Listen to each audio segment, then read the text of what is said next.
tirez, tirez. Tirez à l'intérieur de la maison. Mon Dieu. Mon Dieu. Quoi? Un soldat a été touché. Il est au sol.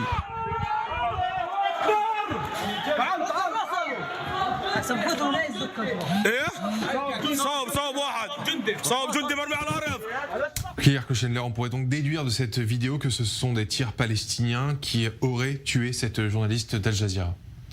C'est l'hypothèse de l'armée israélienne à l'heure actuelle. C'est une vidéo qui a été sans doute filmée par des Palestiniens du camp de réfugiés de Jenin où s'est passé l'incident.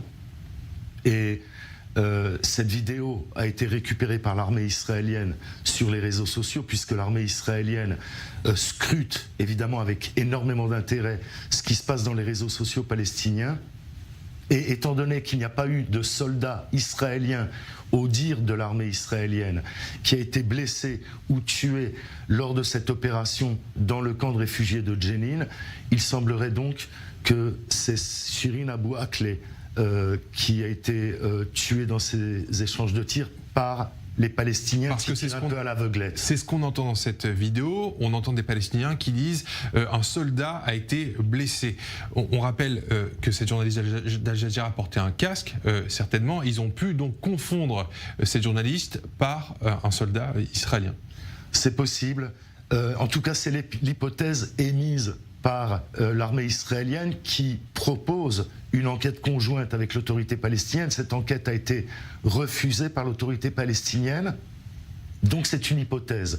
Mais c'est une hypothèse qui peut en effet avoir une certaine légitimité, en ce sens que le Palestinien qui tire sur cette vidéo tire vraiment à l'aveuglette, que le soleil est bas à 6h30 du matin, puisqu'il vient à peine de se lever, qu'il est possible qu'il n'ait pas vu la couleur du casque qui est bleu ou noir, qu'il n'ait pas vu non plus la veste protectrice avec des plaques de céramique qui sont, où il est inscrit presse dessus. C'est possible que le Palestinien ne l'ait pas vu lui-même.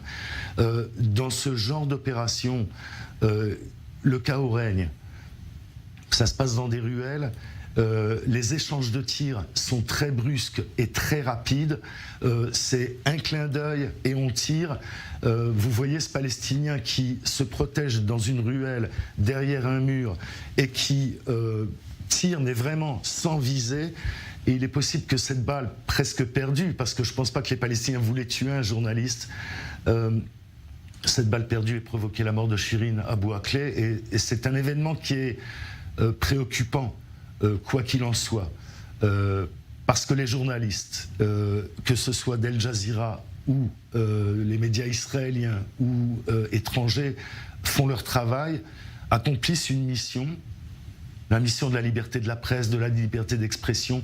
C'est les journalistes qui sont le vecteur de cette liberté, et évidemment c'est un événement extrêmement préoccupant.